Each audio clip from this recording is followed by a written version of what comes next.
It is 6 p.m. I'm gonna call the Board of Selectmen Blizzard Edition meeting to order. It's February 23rd, and everybody who can rise for the pledge of allegiance. I pledge allegiance to the flag of the United States of America and to the republic for which it stands, one nation, under God, indivisible, with liberty and justice for all. Okay, so tonight we're going to open the public hearing on the charter revision process. And so we plan to leave it open to a future date and make a motion to do that because of the weather, but whoever's here is going to be able to speak. So I'd like to ask for a motion to open the public hearing on the 2025 Charter Revision Commission draft report. So moved. Second. As any discussion, all those in favor say aye. Aye. Aye. So we have people in the room and we have people on Zoom who are here to speak. Who in the room is here to speak? Okay, we have one person in the room who's here to speak. So with that, I think that's gonna win the case to go first. And then we'll turn it over to people on Zoom. I guess, is everybody up there here to speak on the charter? Raise your hand. Okay. Okay. Do you need me to come up? Yeah, and 3 minutes We're covered. for public hearing. Okay. Okay, is the amount of time you get for public hearing, 3 minutes. We can still do public audience, which is fine. Later. Later, I'm sorry, I'm getting excited. My name is John Pico and I live at 6 Teachers Turn. In their draft report, the Charter Revision Commission has recommended that Simsbury's Conservation Commission and Inland Wetlands Watercourses Agency continue to be unified rather than separate bodies. As a community member who has closely observed that commission's public meetings over the past year, I feel strongly that these two functions should be handled by distinct entities if they are to operate as intended. And I wanted to share with you 5 reasons why. First, separating the Conservation Commission and Wetlands Agency functions is a recognized best practice. It is actually the official position of the Connecticut Association of Conservation and Inland Wetlands Commissions that these two functions should not be combined. In my written public comment, I've included a link to their position statement. Second, when these two entities are combined, it's the conservation component that gets neglected. Research from that Connecticut Association has shown that the regulatory duties of a wetlands agency are all-consuming, with combined commissions reporting that only 10% of their time is spent on conservation-related tasks. Without separate entities in place, conservation becomes an afterthought. Third, the skills required for conservation and wetlands agency commissioners are vastly different. Given the highly regulated and technical nature of wetland preservation, it's enormously valuable to staff a wetlands agency with people who have an understanding of soil science, hydrology, stormwater management, and erosion controls. Those credentials are very different from the ones that would make for a strong conservation commissioner. Fourth, when these two entities are merged, commissioners fall victim to what's known as consistency bias. Meaning that because they voted in favor of a project with their wetlands hat on, they believe they must also support it when donning their conservation hat to avoid any appearance of inconsistency.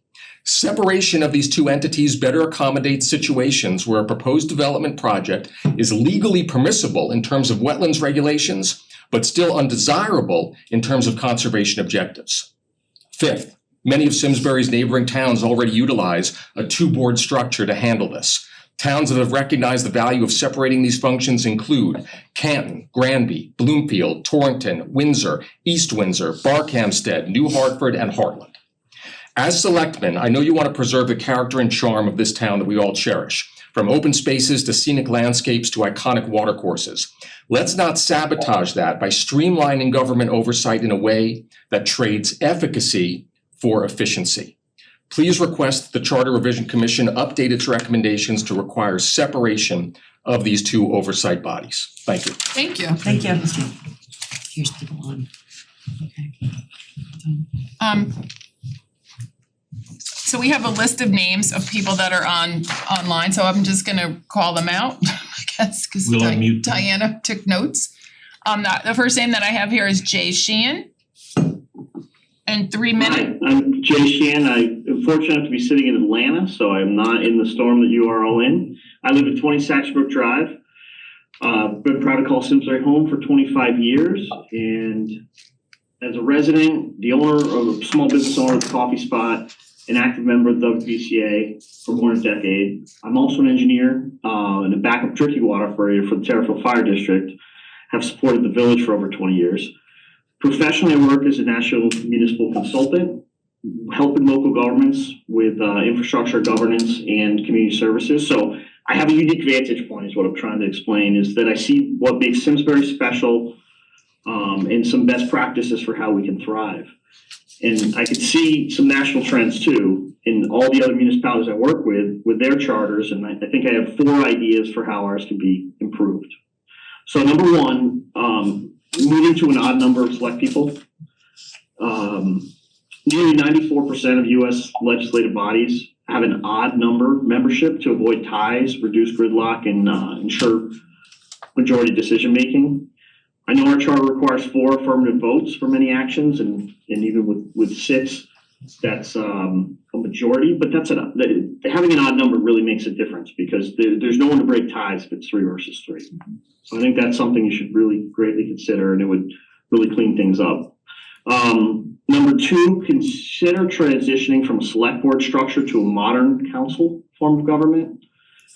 More than 70% of municipalities of over 10,000 people have transitioned to a council manager form of government. We made the change to manager recently, and I think the next logical transition would be council.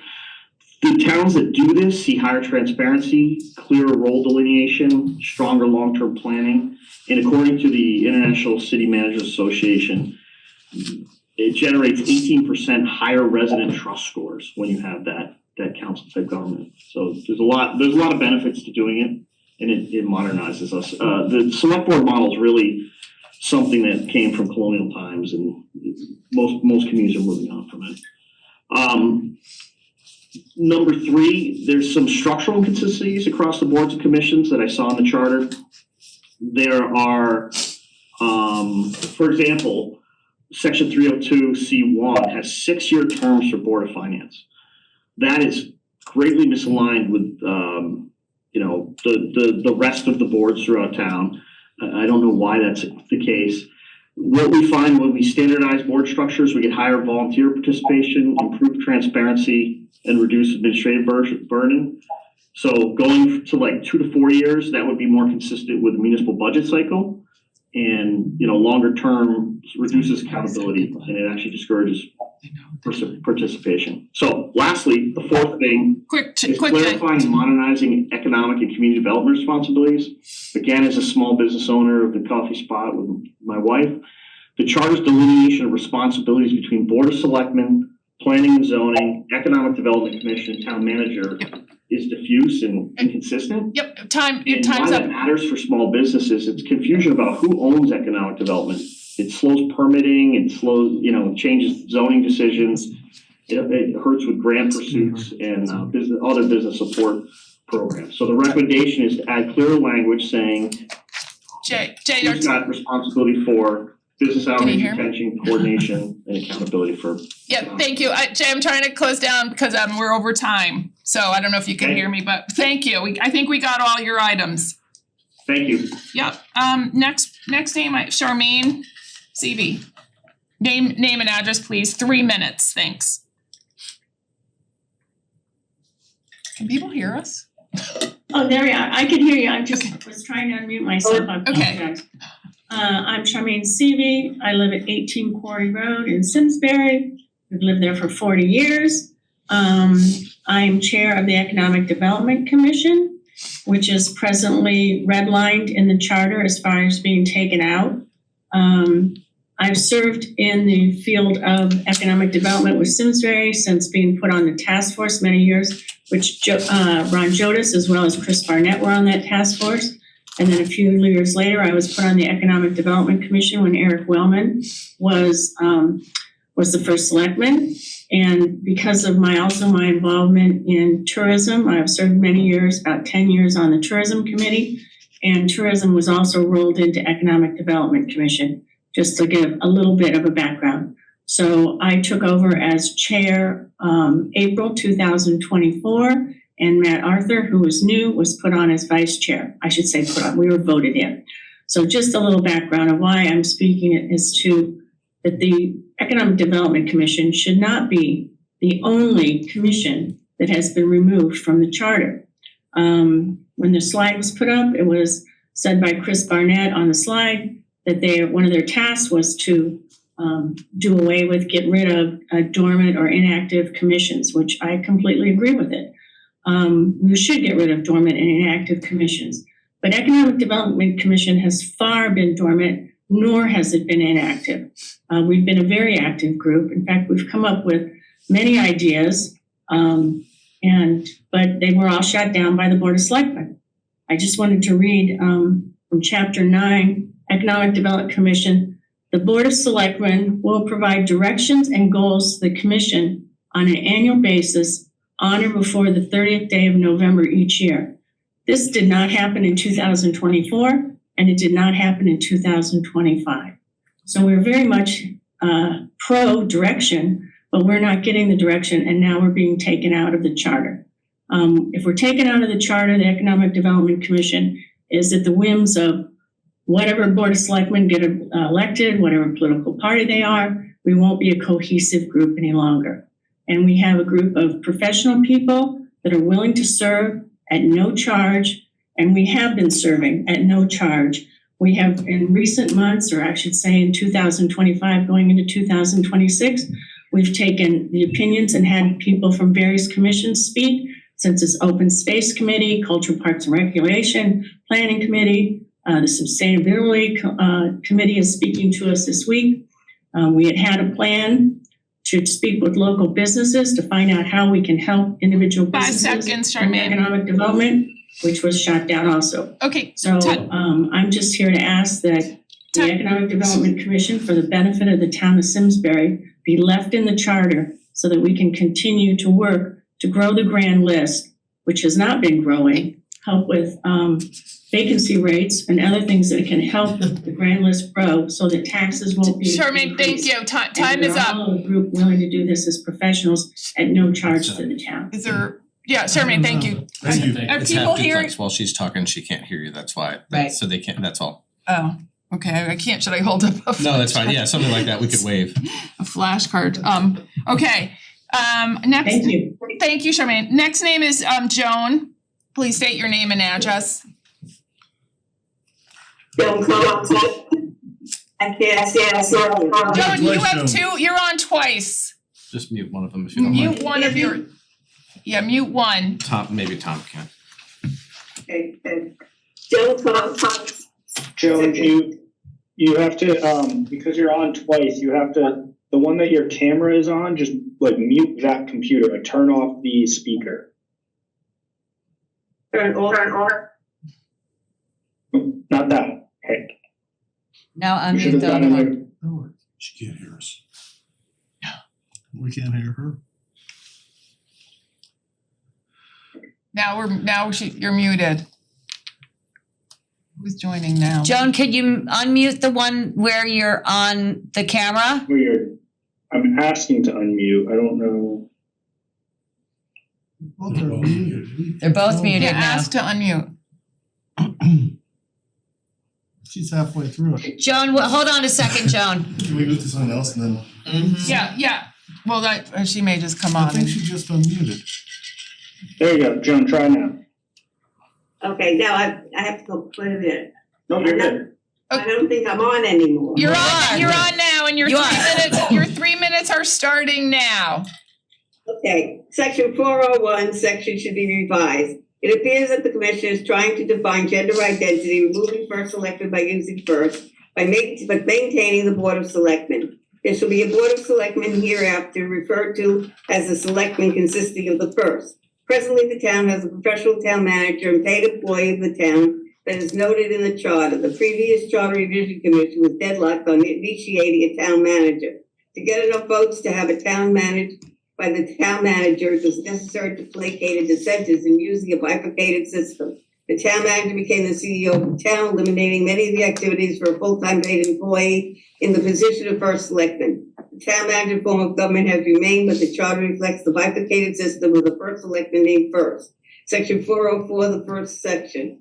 The first shall be the chief elected officer and shall receive a stipend as established by each term of the office Board of Selectmen in accordance with general statutes. This section should be eliminated, having the first selectman serve with the Board of Selectmen without compensation.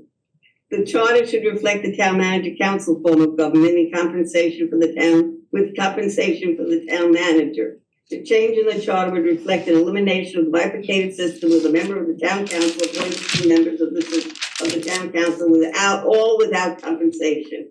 Elected Board of Education, Board of Selectmen, Zoning and Planning appoints the chairman from within, receiving guidance and direction from the manager of each discipline. The system has lasted for decades. The charter should reflect what is town manager council form of government, eliminating the need for gender identity names of the Board of Selectmen. Majority of the voters are not aware of the form of government that serves the town. A ballot reflects the proposed candidates, and the people voting check the boxes. The premise that voting public is used to the first election is a fallacy, since Wendy Massachusetts received the lowest vote of the winning candidates. According to the Office of the Secretary of State, there are 18,684 registered voters, 4.7 voted for municipal candidates in 2025, which is 45% of the public. The first election, Wendy received 4,075 votes, Curtis Looney, 4,800, Diana Usley, 4,882, Steve Antonio, 5,004, Kenneth Field, 3,000, Mike Payne, 3,041, Kevin Beal and Mike Payne, a majority Republican candidate. These show that the people will vote for the candidates on the ballot without the thought of election process. The removing the first elected Board of Selectmen form of government will not affect the voting public or discourage them from voting. The change to the town manager form of government will probably make more people aware of the government process and will eliminate the need for gender identity. The town manager council in the charter has served for many town forms of government for decades with positive results.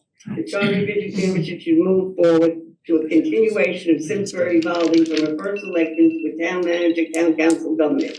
The charter revision should codify the fact that Simsbury has moved from selectmen to council form of government by rewriting 401 to reflect reality. The charter revision commission should rethink section 401 and move forward with the town manager council form of government. All of my comments will be posted on Simsbury page and Twitter at Joan Post. Thank you, Joan. Thank you, Joan. Thank you. Okay, the next person is Susan Messino. Where is she? She's in her picture. Oh, will you look at that? Hi, everyone. I just have some brief comments for the charter public hearing. First, I want to say that I support keeping the Economic Development Commission, primarily because it's my opinion that removing a chartered entity should be based on an overwhelming reason or because something is completely defunct, and I don't see either of those in this case. I want to reiterate the importance of sending all meeting notices and cancellations via a listserv and properly linking to the information for that meeting so that people can understand what's going on. And I think this should be an expectation established in the charter. I also want to reiterate an expectation of meetings being recorded and available to the public. And many towns are doing this. And if Simsbury Public Television, SCM, is unavailable, we could do that on Zoom. I realize this isn't a legal obligation, but good communities don't define themselves by the bare legal minimum. In Chapter 403, there are currently 2 Section A's, so this should be resolved and edited. And in the current second Section A, I recommend deleting or clarifying the sentence that says that the Board of Selectmen may delegate the authority to apply for such grants to the town manager according to criteria it may establish. And I brought this up before, that I believe that the ability to delegate grant applying from the BOS, which is policy and legislative, to an administrative situation should only be for limited and specific reasons. So the reason is that chasing grants can easily result in spending money unexpectedly or getting town resources wrapped up in things that we may not need or want. And I've witnessed this firsthand, and I know it's happening in towns I'm aware of in Massachusetts. So it's my opinion that the Board of Selectmen should be paying attention to what grants we're considering and why. And this should either be deleted or made much more specific in the town charter. Thank you. Thank you. Thanks, Susan. Okay, next I have Diana Moody, I think is up there. Is Diana? Hello? 3 You're minutes. muted. 3 minutes. Yes, can somebody? No, actually, I don't want to speak on the charter. I'm just here in the audience. Okay, good. Thank you. One down. Okay, I'm gonna keep moving. Thank you. Jerry Toner, are you here for public audience or public hearing or you disappeared actually? I thought I saw him up there. He was there, but he's gone now. Okay, so he's off the list. Holly, are you here for the public hearing? No, I don't really have anything to add.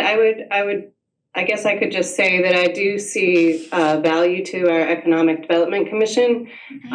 So I'm not sure it's clear to me why it's being eliminated, but I'll pass on any further comments. Thank you. Thanks, Holly. Now I have Aaron. I saw somebody named Aaron up there. They seem to be gone too. They're dropping like flies. Okay, and then first of all, the people that are up there for the charter, that are on the charter commission, are you only here to listen?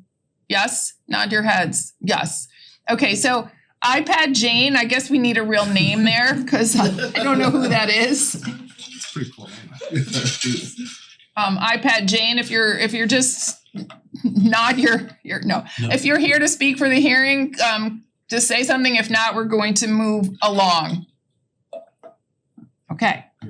Is there anyone else here for the public hearing? Okay. So with that for tonight, I would like to ask for a motion to move and continue this public hearing to March 2nd, which will hopefully not be a night of a blizzard. I'll make that second. Okay, any discussion?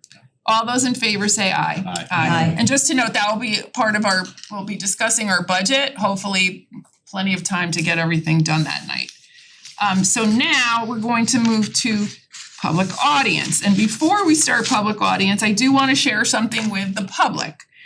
First of all, I want to thank everyone for their comments and feelings around the Conservation Commission. But I received an announcement today that Bayard Faithful has graciously pulled his nomination. So I want to thank him for being interested and that he is a very good candidate and there will be other opportunities for him in the future.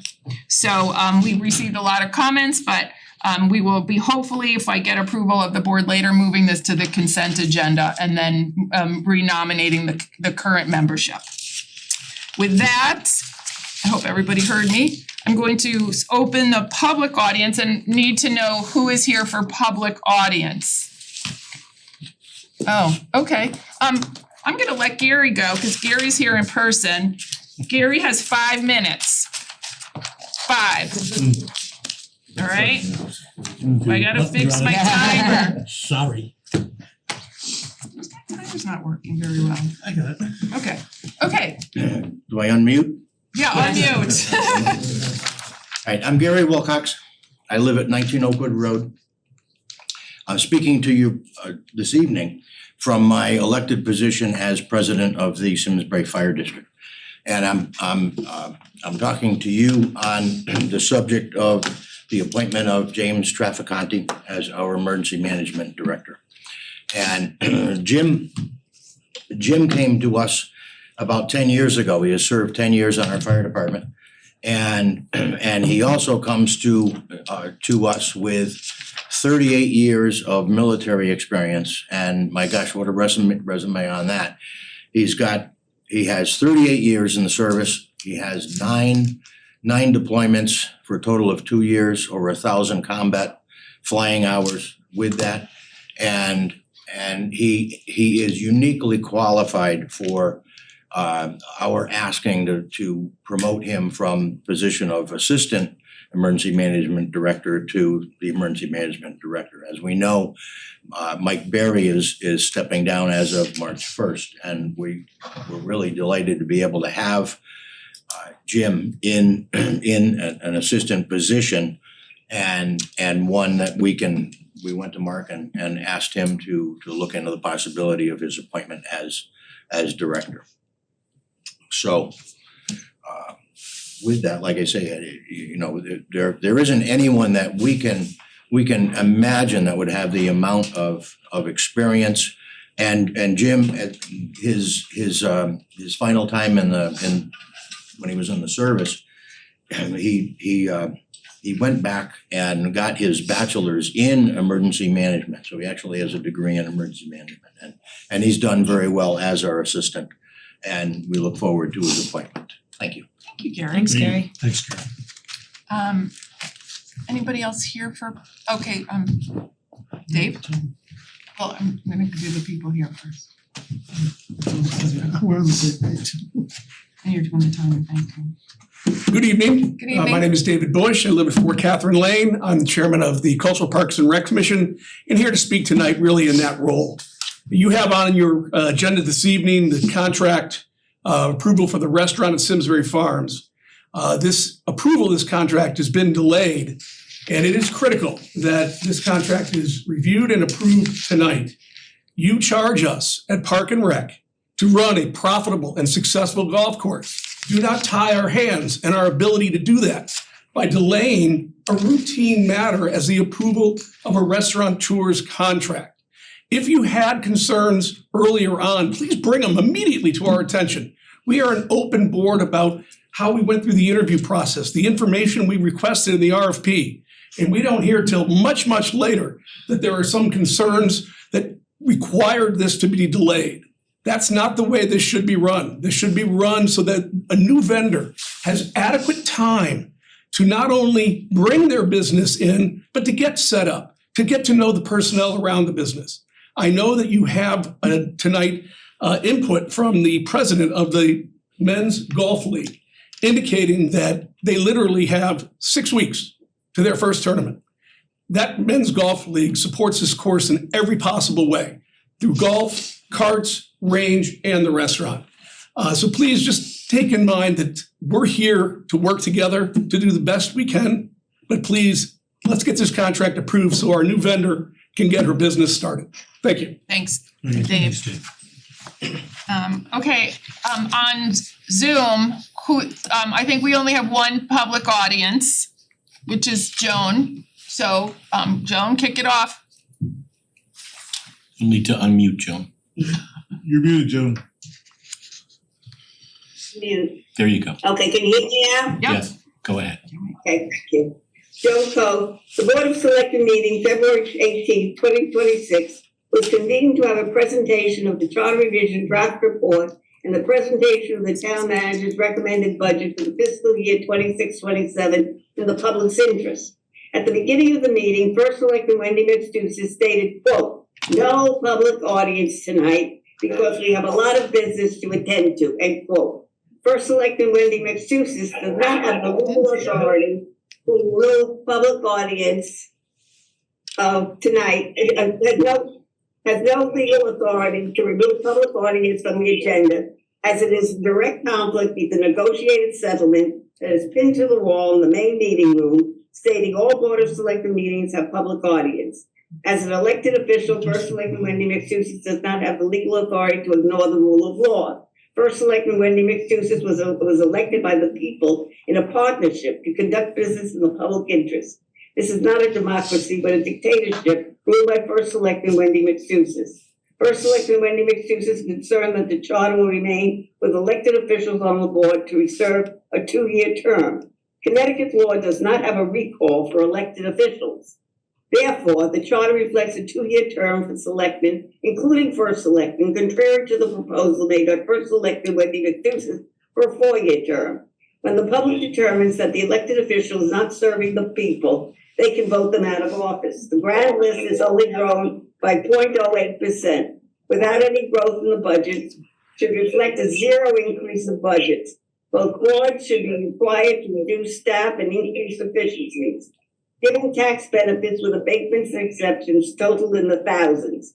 A prime example is the International Skating Center. The International Skating Center is a contract with the town as a result of leasing town land that allows them only to pay $90,000 in lieu of taxes when they should be paying for the main building $280,000 and more on the addition. The The lower taxes was used by the town as a tool to help the International Skating Center in its initial years to become successful. However, over the years, the International Skating Center has become not only a viable business, but has used the resources to buy an office building and develop a hotel. The international savings contract with the town should be renegotiated to increase the taxable property to its assessed value. The town is incentivizing the volunteer ambulance with $200,000, while Avon uses AMR, no cost to the taxpayers. In addition, they are asking for $250,000 to cover the new ambulance that they purchased. SBAA can capture revenues. The town should not be incentivizing a failed business plan. The town gives the whole rise exemption abatement while the taxpayers are the fools who pay to cover their greed. Policy that requires all abatements and exemptions given to businesses, an equal amount should be reduced in the expenditures in the budget. Town Attorney Bob Cosenzo receives approximately $10,000 a month for services, while he's receiving his payment the contract with other businesses that are doing business with the town. Sylvan Group and Ethel Walker are some of DeCrescenzo's clients. This creates conflicts causing the town to pay an outside attorney at market rates. At the present time, the taxpayers are required to pay the outside attorney fee for conflict with the Sylvan Group while DeCrescenzo gets his full fee. When a business is developing a project that requires outside services, the developer pays his fees. Why should the taxpayers pay for town attorney DeCrescenzo's conflict? Curaleaf, the cannabis dispensary, 34 Hop Meadow Street, owes $114,605 in past property dues. Connecticut Auto Spa, 39 Hop Meadow, Albany Turnpike, $38,000 in property taxes over 3 years. The Cracker Barrel restaurant, chosen for the golf course, has not paid their property taxes and appears to have a federal tax lien. Is the Board of Selectmen ignoring their newly adopted policy? After listening to the comments on the public hearing on horses, giving inaccurate and false testimony about staff assessment, the Board of Selectmen should establish a policy reviewing public hearing presentations to the Selectmen for false and inaccurate statements by blaming staff when the presenters are at fault. There is an appeal process to the Board of Assessment Appeals for any grievances or assessment. The Board of Selectmen was remiss in giving the presenters a pass by removing horses from taxation. And all of my comments we post on Simsbury Pat and Twitter at Joan Poe. And I think you ought to take a look at the tax liens for the Cracker Barrel. Thanks, Sean. Thank you. It's my opinion too. I just wanna correct for the minutes and just that last meeting on the 18th, it was noticed as a special meeting. The agenda did not identify public audience because there's no requirement to have public audience at a special meeting, which was dedicated to 2 very detailed presentations. I just wanna put that out there as the facts. So we're going to move to the consent agenda now and Well, no, Susan. I'm sorry, Susan, I knew you were there and I forgot, sorry. Hands up, that's cool. Susan. I had her down, sorry. Oh, sorry. Thank you. So I wanted to make a couple of points tonight. I know that you did notice this meeting on the listserv, but when I looked on the town website on the calendar, I didn't see equivalent information on the calendar. So I'm just gonna be a little bit like a broken record of aligning our communication, because the listserv notice that went out didn't say the time of the meeting, referred to SCM without defining it, and a lot of people still refer to SCM as SCTV. So it might have been confusing and incomplete information. It also didn't link to this meeting or the agenda. And if you looked on the calendar for this meeting tonight, the information that you could join by Zoom and all of that was not available there when I looked last time, which was a little while ago. I didn't look right before this meeting. And on the main front page of the town website, it said that the town was closed today. So a person who's not on the listserv would have assumed this meeting wasn't happening. And someone who is on the listserv would have then had to go digging through all kinds of stuff to find the information about about the meeting, because it wasn't linked. It didn't say what time it was happening, and it just referred to SCM, which people might not have even known what that was referring to without defining that. So, this is kind of my main point, that this is basic stuff that we should be able to figure out either by templating communication or making sure we have a consistent pathway to post information so that there isn't all this confusion. And this relates also to all of the comments that I sent in about the website, which had been open for 1 month when I hadn't looked at it for a month, and sent in all of those comments to the Board of Selectmen, Charter Review, the Town Manager's Office, pages of things that I found. And then I was sitting there at the presentation at the last meeting, seeing what was provided to IT, and none of my comments were apparently provided to IT. Nobody responded to any of those emails that I sent, not one person at all. And as I never name people personally or throw people under the bus, I'm not taking this as any personal disrespect. I think that's just disrespect for our town, for good governance, for responding to a citizen who takes the time to send in pages of detailed information about things that are missing or inconsistent or misspelled or all of that stuff. I mean, Simsbury has had a longstanding commitment to excellence, and it is falling off the track at a rate I would never have possibly imagined. So I am just saying, please get this basic stuff right. And I was not kidding when I said nothing else should be happening if we can't inform people consistently about what's going on. And the other point I want to make about the horses and ponies, we had people coming to the Board of Selectmen saying that they're willing to pay taxes on their horses and ponies. They're willing to do so. They just wanted to cut the red tape and the time that everyone was wasting trying to deal with that situation. So instead of just saying, okay, we'll just continue to send out the tax bills, we decided that we're not going to charge anyone any taxes on very valuable property of, expensive horses, because that would be unfair to people who owe those taxes to actually pay them. And the other rationale was that, well, if some people don't pay, then no one will pay, which is basically saying that, I don't know, I'm going to screw this up, but, two wrongs don't make a right. Why would we follow the lead of people who are not paying their taxes and say that that's what we should establish is if they're not going to pay, then let's not charge anyone. I just think that was an embarrassing error on behalf of our town. Thank you. Thanks, Susan. Anybody else here for public audience, scanning both rooms? No. Okay, now I'm going to move on to the consent agenda items. I'd like to ask for a motion to move 3 items, action items, which is item A, item C, and item D. And then I'm going to ask to move the appointments, which we discussed will just be the reappointments to the regular members and the alternate as another consent agenda item. So for clarification, that would be Marjorie Winters, Charlie Haldeman, and Mike Lucetti being moved forward. No, and Allison Wilcox And Allison as the Wilcox. alternate. Yeah. Right. Thank you. Still so moved. Yeah, thank you. Second. Okay, any further discussion on that? Any changes, additions? All those in favor say aye. Aye. Okay, that's the consent agenda. I also want to take care of business on moving some things around now. We also have something to add. We have an Yeah, I was executive just gonna session. do that Okay, now. good. So what we wanna do is I'm not sure if I could do this all in one motion. I'm gonna ask if I can. I wanna swap out, move item F, the discussion of the charter revision, to item E.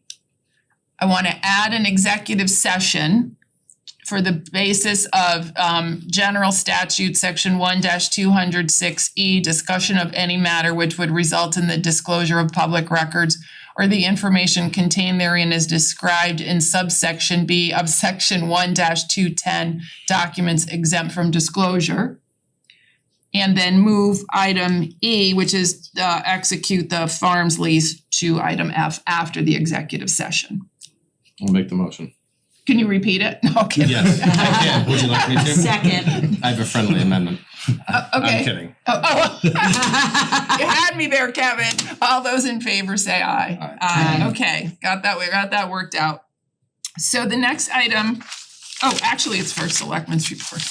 I'm gonna try to be brief, but I promised Shannon leery that I would say this. It's going to be in the written document, but I forgot to do it last meeting, so I'm giving the shout out here. Simsbury Community Media, the place formerly known as SCTV. Simsbury Media is our local source to catch meetings, information, fun programming, think After Hours with Wendy and Friends, that's my piece, and many other educational shows. They've recently undergone some restructuring and have new leadership in place to facilitate moving into the future for Simsbury. They have also launched a new website, which is included here.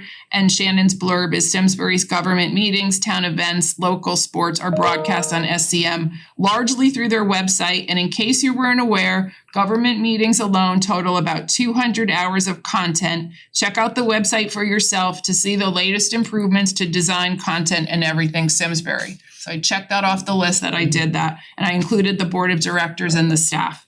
I just want to follow up on, back in August, the board submitted a nomination for Meadowood to be on the National Registry, and we did it through SHPO, the State Historic Preservation Office. We are on their schedule for March. I will include the information in the letter in case anybody wants to sit in or provide information. I think that's all I need to do. We're going to, everything else you can read. How's that? So we can move forward. I'm gonna turn it over to the town manager. Thanks, Chair, Madam First Selectman, and good evening, everybody. I'll be brief as well. I want to thank all the town staff and emergency services, PD and DPW for working so hard overnight. Also, thanks to Eversource for all of their help in town. This was not as bad an event as it could have been. And largely that is attributable to good staff getting those roads clear. And that's enabled us to hold this meeting tonight, which I think is very helpful. I want to thank the First Selectman for continuing it, even though town offices were closed today. Because as you indicated, Wendy, there's a lot in front of the board now, and I appreciate all the time and work that the six of you are putting into this as the confluence of the budget, the charter revision, and frankly, all the, myriad of things that we do here in this building and throughout the town every day to keep our town government running. Also, very briefly, I want to thank Mike Berry for his service to the community. I've worked with many emergency management people in my career, and he's done an absolute job, a brilliant job. I want to thank you, Gary, for your recommendation for Mr. Trafficante. That's all I have, Chair. Thank you. Okay, great. Okay, Mike Payne, I'm gonna start down with you. Any liaison reports? No. Good. I'll let Diane. You said you didn't have any. Well, the only thing I'm gonna say is for public safety. It's the only update I will give. I echo thanks to Mike Berry. The Eversource, there was about 28,000 customers without power throughout the state, and they're down to about 5,000. There was an incident here in Simsbury of 429 customers who were without power in West Simsbury on West Ledge and High Ridge Road because of a tree that came down, but that was resolved by this afternoon, and everybody in Simsbury should be fully restored. And that's all I have. So we're grateful that the storm was not as bad, but most of the power outages were in the southern part of the state. And some of those could take a few days because they're hard hit, but otherwise up here we're in pretty good shape. Thank you. I will just add something for our personnel subcommittee, which is me, Stephen, and Kevin. We will be taking on that challenge of unaffiliated voters in the process for paths to get nominated and appointed on committees. So stay tuned on that. Okay, and that's all I'm gonna say. I'm gonna turn it to Steve. With that said, I'm gonna pass in the interest of time. Yeah, I'll do the same. I have to say congratulations to Team USA for gold in hockey, the men and the women. And hero there, Max, and the great effort that he put on over there. So it was a lot of fun to watch the Olympics. Simsbury's got a lot to be proud of. That's all. Nice to have a Simsbury resident with a gold medal around their neck. Yeah. So now we're moving to item B. So this is the approve the town manager's appointment of the Director of Civil Preparedness, the Emergency Management Director. Per charter, this is Mark's appointment that gets approved by the board. I want to thank Gary and Todd for coming in to talk about Jim and to present his qualifications to us. Again, thank Mike Berry for his service. and appreciate Jim for addressing some questions that I had. One of the things that we discussed was the importance of this being a non-political position, and Jim's role is here to address the concerns of our residents. So it was great that we had a chance to talk one-on-one with Mark. His resume is really impeccable on EMD and in his service to the community. The other thing that we talked about too was that, and it's in the charter, clarified in the charter, that the first will be included in emergency discussions and part of the conversation. So there will be an elected official somewhere in the process.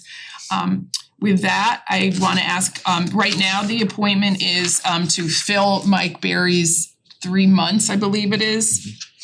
So I'm just gonna put that out there. I will make that motion, but I would like to amend the motion, if possible, to make the motion for Jim Trafficante to fill the remaining 3 months of Mike Berry's appointment, but then continue the appointment, so we don't have to come back and revisit this, and just appoint him fully in, was it July? No. For the next term starting For the July next 1. term, starting July 1, It's a 2-year term, okay. for 2 years. I think it's in the motion. Is it? It's no, Here. until we've, yeah, why does it say, Because it's there, oh Diana. at one point it said for the remainder of the term, I think that was in your letter, Mark. Okay. But that motion works, so Yeah, it does So- work. let's just use it. So move effective February 23rd to appoint Jim Trafficante as Emergency Management Director. Town of Simsbury, the designation shall remain in effect until revised, rescinded, or Mr. Trafficante's separation from service, whichever comes first. But I would also include until the end of the full term, Correct. just that that's in there. Well, seconded, and then that would be a friendly amendment. Great. Okay, so Just following Kevin's Okay. rules. Yes. What do we, is that? Robert's rules. I find that, No, I think the intent is clear, so that's Okay, good. so any further discussion? All those in, With our thanks. yes, Yes, thank you. any with, yeah, there's been a lot of emergencies lately. All those in favor say aye. Aye. Okay, thanks for coming, Gary, you can stay if you Yes. want. Happy as public safety chair too. I'm going with Gary. Thanks, Gary. Okay. Listen, so no eggplant grinders for you. Alright, so now we've moved the discussion of the charter up in front of the executive session, and it's kind of, since the public hearing is remaining open, I don't know what we wanna talk about for the charter, if anybody wants to talk about it. I think we have time to wait to hear from people on the second and get a full scope of what we wanna do. But one thing I just wanna throw out there, and I'll reach out to individual board members, is one of the ideas, is to take the public comments that we've heard also and kind of go through the checklist that we provided to the Charter Commission and see if we like where we ended, and then, pursue those conversations with what we've heard and what we believe. So I think we'll just move along on that. Everybody good with that? Yeah, I prefer to wait until we have Okay. more public comment. Okay. Public hearing. Okay, so now, I gotta read this again, I think, don't I? I'm gonna ask, Go to minutes. pardon me? We're going to executive, no, we're here. We have to do the executive session and then the, Oh, okay. yeah. Yeah. So I'm gonna ask for a motion to move to executive session for general statute section I-206E, as discussed prior. Attending the executive session will be the Board of Selectmen, the town manager, the deputy town manager, and the Parks and Rec director. Chair, the deputy won't join us, he's gonna stay in the remote room, we need Okay. two to operate the Zoom tonight. Okay, so that group, so if somebody wants to make that motion. So moved. Second. All those in favor say aye. We're back, Chair. Oh, we're back. And SCM is And we're recording again. back. So I don't have to take us, we're already out of executive session. So we're now on agenda item F. And we're here to discuss and unauthorize the town manager to execute the Simsbury Farms Golf Course lease.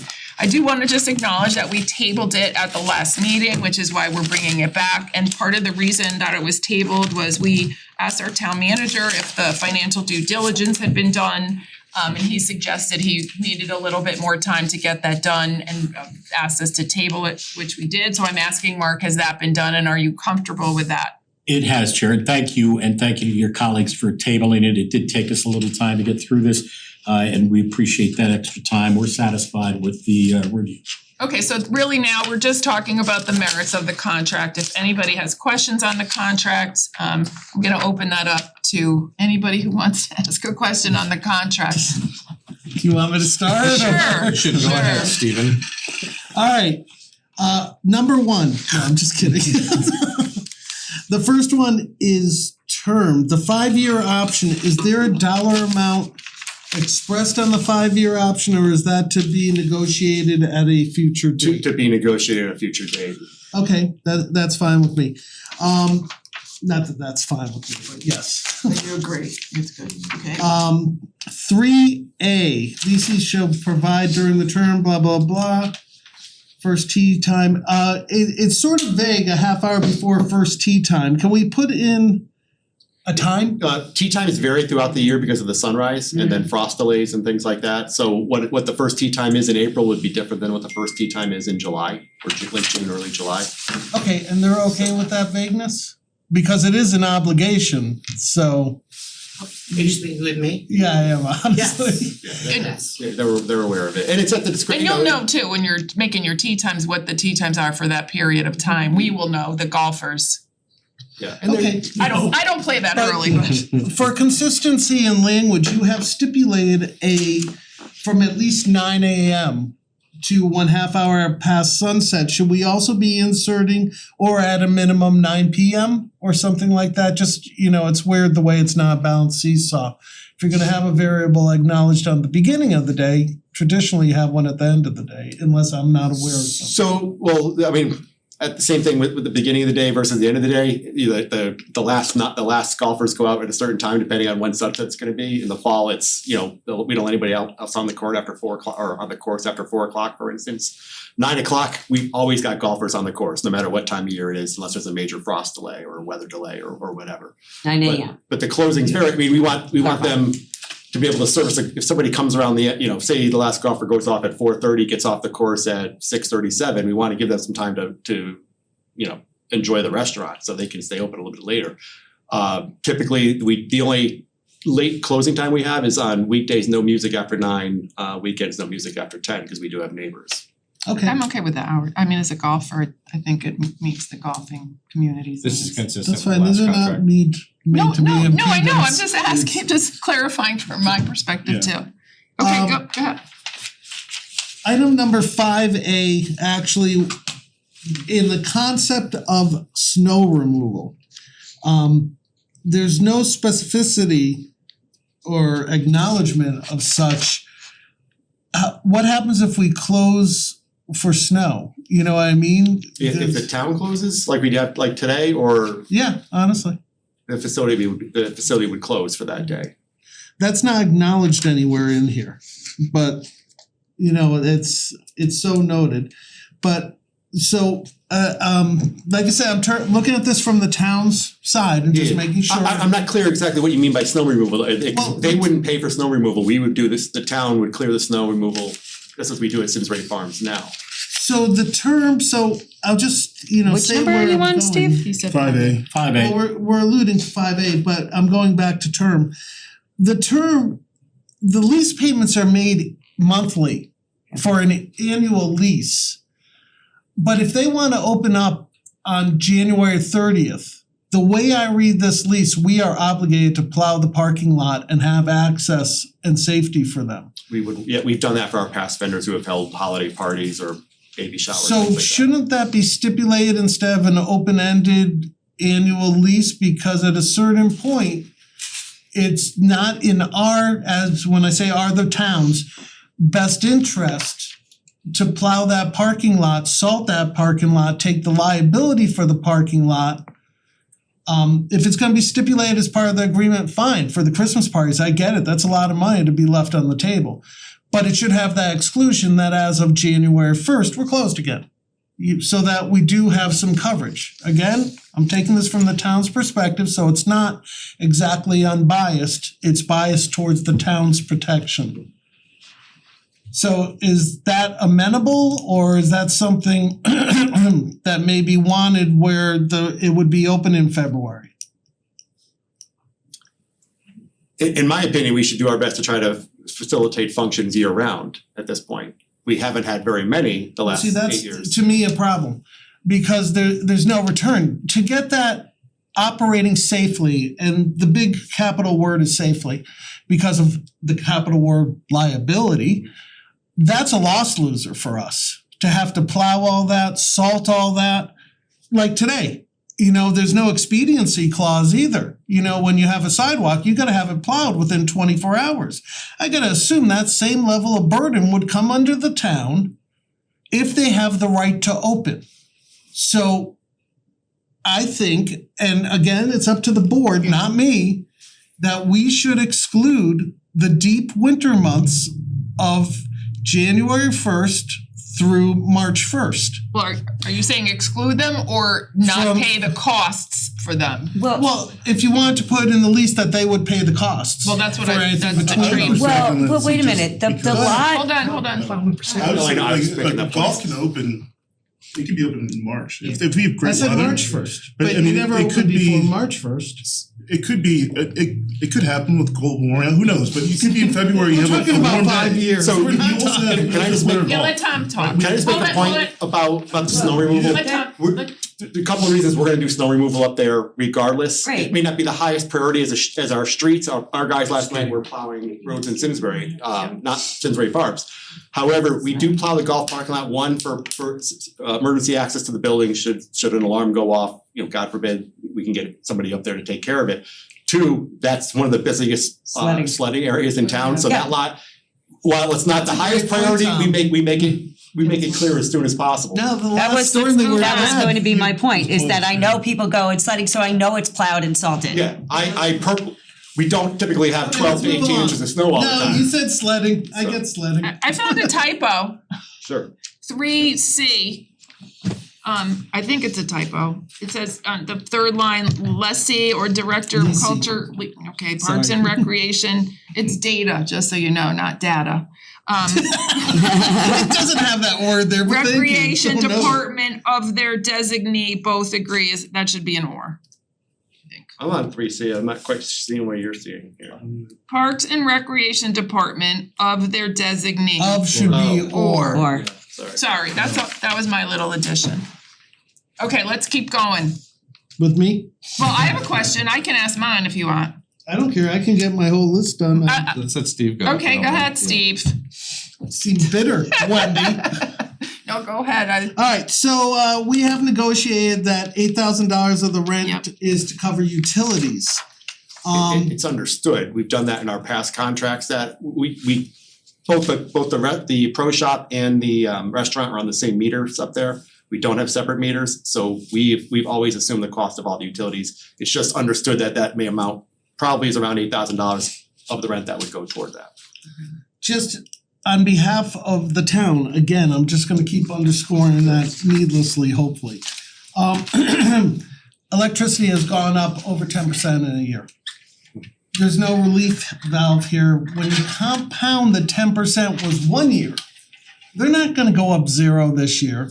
So the difference over the 60 months or 5 years, whatever you wanna call it, between that valuation, which is an old valuation, depreciates the actual lease amount because we're including the utilities. Are you following that? I do, but I make up for the utility increases in the golf budget, so the budget. Interesting, good response. So. Alright, so Okay. let's just go past that, but I do have another thing. So the previous rents on this facility have never been this low. Going back over the last 10 years, the lowest was 27,825. You are recommending 26,400 per year for years 2 through 5 and nothing for year 1, literally zero, even though 8,000 is addressed as utilities, so we're actually paying utilities out of pocket too. My point is, if we're gonna do that, why don't we just make year 1 28,000 I don't know what you're doing for investment, but 20,000, you know what I mean? If it's gonna include the utilities, I would want a more substantial investment in the facility, which you will take the benefit of for 5 years. I can't see discounting the rent in year one and then giving it to them free. If you're gonna give it to them free, let's either recoup the utilities or have that as an additional cost that we are getting improvements in lieu of payments for the utilities. Sure, I can speak to that. I mean, the baseline, this was subject to competitive RFP. So this is, this is what their proposal contained and what we've accepted. I can tell you, I've seen the quotes that they've gotten for the improvements that they're looking to do up there at a minimum, and we're over $31,000. That's sort of my point. Why don't we just, I just hate seeing it down at 20,000 when they're gonna invest it anyways. I'm not looking to add to the burden. I'm looking to make it look better on paper. Yeah, but then you're committed to the, whereas they're saying. Well, I think it should be committed if we're gonna pay the utilities too, to be quite frank, because now it's not a net sum zero where we're letting them have the facility for nothing. So let me clarify something, because I had this as a question. Lisi, sorry, would like to do 20,000 in capital improvements in lieu of the 20,000 in cash, which is great. But are you saying it's really 12,000 because of the 8,000 for utilities? Correct. So for a matter of, I guess, history, all of the utilities are paid for out of the golf budget. The restaurant rent is counted toward revenue in the golf budget. You could argue that 8,000 would, I mean, I was the one who understood it's $8,000 per year in there, it just stuck. But all of the rent revenue from the golf course, from the rental of the restaurant has gone into basically the same pot of money that the golf course greens fees go to. All of the utilities for that building on both sides, the pro shop side and the restaurant side, come out of the same pot of money from golf course which is in golf course expenses. But it's a variable cost. It does, If and we you don't base that, turn on a fire, and I you did don't a use 3-year gas. history this year, you'll see it on Saturday, I did a 3-year history and I think we might have raised it up a couple places and down in another. But those expenses, those year-to-year increases or decreases are accounted for in the golf operation budget, not in the rest. There's no operation budget for the restaurant, we just take it, in the past, we just collected rent. And any improvements they make to the facility become ours. If they build a bar, if they remove the fireplace and any interior improvements, those become property of the town. So those are increased assets of the. Yeah, they're gonna renovate it. So the in this line here with the asterisk, Lisi would like to do 20,000 in capital improvements in year one. So that is specifically saying $20,000 in improvements, irregardless of the $8,000 is how I read that. And that those improvements, which would be great to enhance the facility, will be ours, they're ours, right? I did have a question, I asked you this earlier, there's an asterisk on year two, but there's nothing, the section only refers to the $20,000. Yeah, I originally, we were looking at the possibility of negotiating additional improvements the second year. I don't know that we'll need to be able to do that in lieu of rent. So do we So you remove could the asterisk? remove that asterisk. Sure. Just cause it doesn't point to anything. Okay. Would you guys be amenable to making year one 26,400 and changing that amount to that? I don't know that I'm prepared Yeah, to me modify the neither. terms of the contract in that way, Alright, Stephen, let go. if that's Move something on. you need to push hard on. But it's clarified what's happening here that go ahead. Go ahead. Words. Yeah, I know what I'm saying. I do have a question. I have a letter I don't see where it clearly indemnifies the town for all alcohol related claims specifically. Or at least lists the town of Simsbury as an additional insured. I am in section 10, line item I, or rather paragraph I. Just to confirm though, Mark, this has been vetted through Kerma, all our insurer. Yeah, Karma did make some amendments, they did a very good job. I think that's reasonable to be named additional insured. Agree. I think that's standard, but we'll make I'd sure. rather see it in writing, no offense. It usually is listed on the insurance The certificate. COI, Right. they have to provide, they're obligated to provide us with a certificate of insurance, naming the town as Naming the additional town. insured. I mean, Where's that? It's Somewhere. as an attachment here. It's at the end, I believe. Yeah. Right. There's indemnification at the end, exhibit C. There's an insurance requirement in here. Yeah, it's on the insurance section. Exhibit D.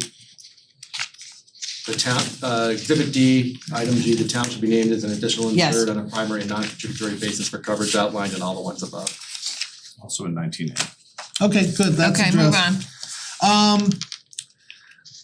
The $1,200, item 11, or rather paragraph 11, concession equipment. There's a $1,200 cap per piece of unit repaired or replaced, which contradicts with item 12E. Which is it? Say a stove goes down, that's $5,000. Is that, this says repaired or replaced. They're not gonna get a stove for $1,200. So, I mean, No, we realize that place is the building itself is most of the equipment in there has been 24 years old. So we have been replacing at our own cost because it's not fair to bring somebody in and give them a year's worth of an older piece of equipment. So things like we've already replaced the fryers, we've replaced an ice machine. We replaced the sandwich prep station a couple of years ago. The next thing will be that we actually a charbroiler last year as well. So going so forward. why is this line in there then? It's a Cause it's in bold, it's not just in there, it's in bold. The last paragraph of number. Yeah, no, I'm looking at it, I'm just rereading it. What would be your suggestion to change it? Well, you either are responsible for, I mean, maybe just the verbiage that except as noted in what's the attachment that lists the equipment, whatever the heck it is, exhibit. The schedule. Yeah, the schedule. Because otherwise this Exhibit says you B. can only spend $1,200 on a stove as it's written. So I mean, either. I think it's up to $1,200 and we take care of the rest of the bill, that's the way I would interpret, is that the way I'm reading it?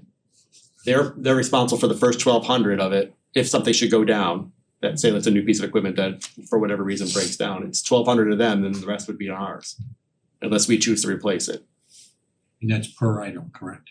So any charges to that. So what about the stove that's old? I don't know if the stove's old too, mind you. I have not seen the stove. Trust me, it's 24 years old. The building was built in 2002, it's 24. They have to kick in $1,200? Because that's the way this is. We are I had planned on replacing it, so if it breaks, the town will replace it, we have But funds that set should be aside in to a do so. this is a contract. Either they kick in $1,200 or this is written incorrectly. So. You It know, says it's not at to. the discretion I of the think town. it's unless It we, does say at the discretion of the It's town. extraordinary. That's the way we had it in Your entire.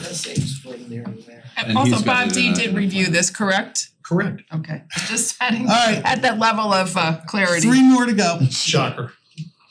Item number 13, does this include a street sign? If so, how is this addressed? So Attilio's had that sign on the Simsbury Farm sign years ago. I'm going back over a decade, but it's during your tenure, if I remember correctly. No, I didn't work with Attilio. Okay, so that's off the There, he left table to as give far as signage won't No, be on they Old can Farm do the Road. temporary sign, like Which is fine, hey, sandwich new boards. restaurants open, whatever, we can Of do Of course you those. need that. And they could do a sign on the building. Okay, Okay. just making sure it wasn't the front Simsbury Farm sign. Number 15, town responsible for all HVAC repairs, that's fine with me, I don't know why I wrote that. Okay, good, better for us. No, I'm sorry, However, no, I see what it is, it's actually the exterminating company. That's the responsibility of the leasing. Yeah, but it said in another place that it was at their discretion whether they did it.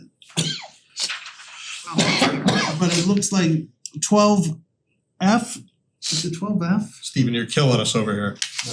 It's a Pest contract. control as needed. Which number, Steve? Honestly, Yeah, it's a it's loosely 12F written under contract at services. that, I'm trying to find, the stuff is on the record now, so there's. It's under section 12, Steve. Yeah, it's 12F, pest control as needed. Yeah, pest control in the restaurant should always be scheduled in a form of maintenance. It should not be as needed, so it should just be pest control, period. We have it done at the crack grill, I think once every 3 weeks, they come in and they do spray. So Yeah, that's no We have to worries. have it done, I don't know I just why it don't like the makes us, words but we as have to have it needed. done. So you could just say scheduled pest Yeah. control. Stephen, is there an Scheduled. industry standard that we could refer to? Do you have something that No, the we all do Department it of by the Health? seat of our pants. Actually, health district. 3 Well, weeks so is fine. Look at that. 4 you're weeks bringing is up a fine. good point. I'm just trying to meet you there so that we can set a burden that can be met in the contract. But period, I don't think sets it either.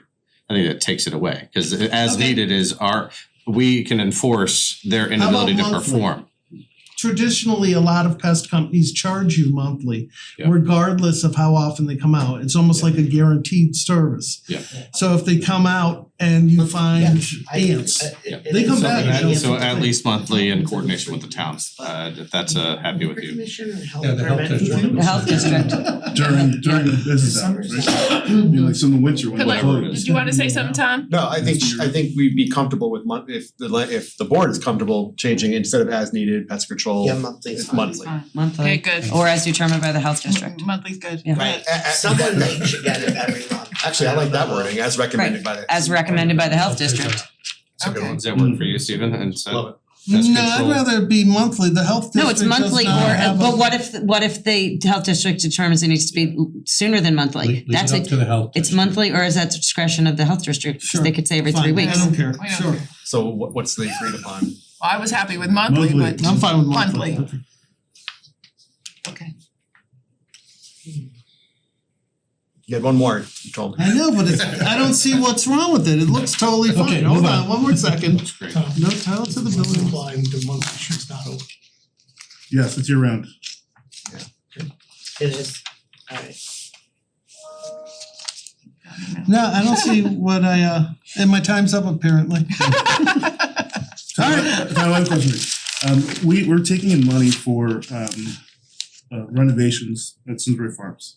Yes, How does that affect this contract? So if you propose to us in the budget next year for $1 million, whatever, build out of Simsbury Farms, how does that affect this contract? Can we talk about that on Saturday? So, yeah, I mean, Yeah. the gist of it is that clubhouse that what went into effect last January was the clubhouse improvement charge. That's for patio furniture, it's for new kitchen equipment. Eventually, that pot money starts building up toward funds toward the proposed expansion of the restaurant and clubhouse.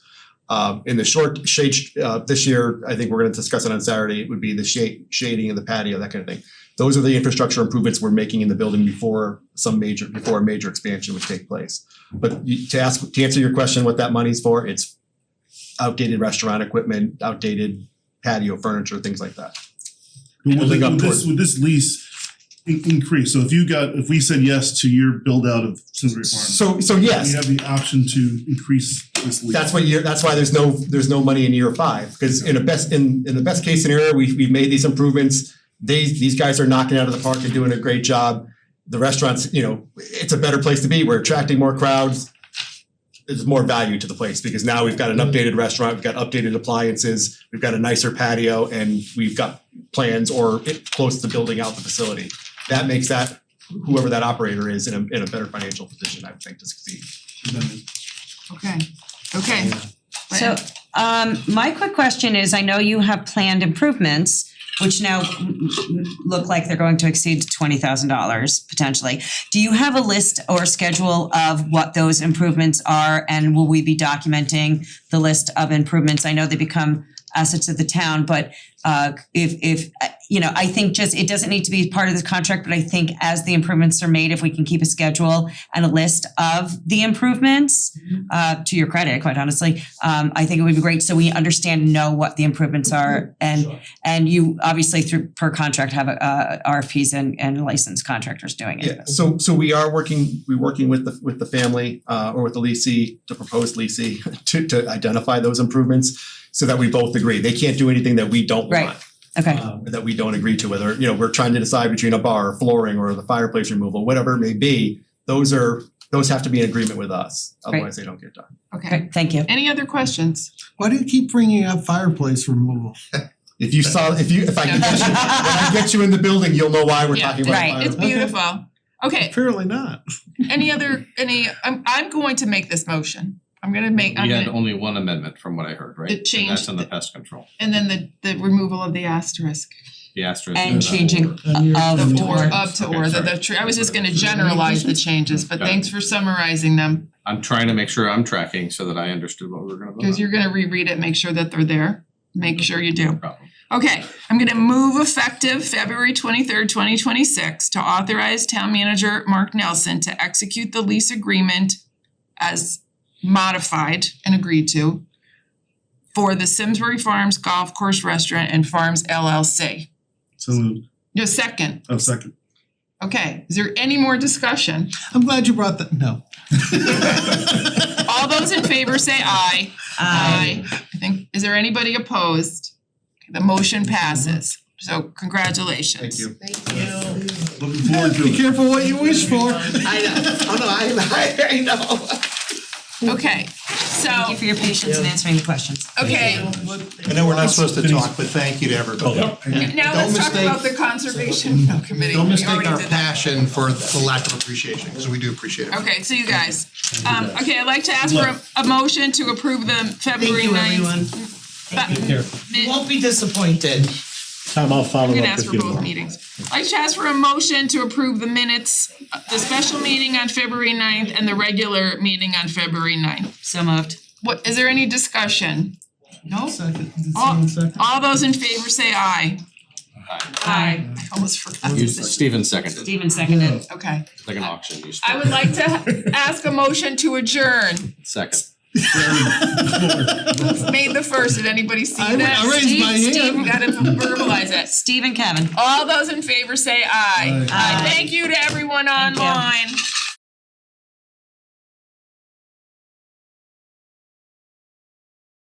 For over 40 years, SCM has been the voice of our town, bringing us together through local programming, education, and live broadcasts. SEM isn't just about television. It's about empowering our community, ensuring our voices are heard during government meetings, and celebrating milestones like our high school graduations. But today, SEM faces a challenge. Our funding structure is based on television subscriptions, and it's no secret people have been cutting the cord. With a shift to internet-only subscriptions, SEM receives less revenue, even though all our programming is freely available online. We need your support. We need your support. We need your support. We need your support. we need your support. Your donation can make a difference. It will ensure that SCM remains open, continues to educate our youth, and keeps our community informed. Thanks to SEM, I've been honing my creative skills, helping me work towards my college degree. SCM is crucial for keeping our community connected. SCM isn't just here to broadcast local events.